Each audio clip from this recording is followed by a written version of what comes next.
వచ్చిన glamour image Anupama Parameswaran కు work out కాలేదా? గ్లామర్ క్వీన్ క్యారెక్టర్స్ కు ఈమె సరిపోదని దర్శక నిర్మాతలు భావిస్తున్నారా? ఎందుకు టిల్లు స్క్వేర్ లాంటి విజయం తరువాత కూడా అనుపమకు తెలుగులో ఆఫర్స్ రావట్లేదు?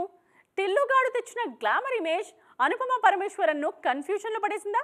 ఇండస్ట్రీలో హోమ్లీ ఇమేజ్ రావాలంటే టైం పడుతుంది, కానీ గ్లామర్ క్వీన్ అనే ముద్ర రావాలంటే ఎంతసేపు? ఒక్క సినిమా చేసినంతసేపు అంతే. ఇన్నాళ్ళు హోమ్లీ బ్యూటీ నీడలోనే ఉండిపోయిన అనుపమ టిల్లు స్క్వేర్ తో డోస్ పెంచేశారు. ఒక్క సినిమాతోనే తన ఇమేజ్ రూపురేఖలు మార్చేసుకున్నారు. ఇప్పుడు అనుపమ అంటే కేర్ ఆఫ్ గ్లామర్ అన్నమాట. కెరీర్ మొదటి నుంచి పక్కింటమ్మాయి పాత్రలే చేసిన అనుపమ పరమేశ్వరన్ రౌడీ బాయ్స్ నుంచి రూట్ మార్చారు.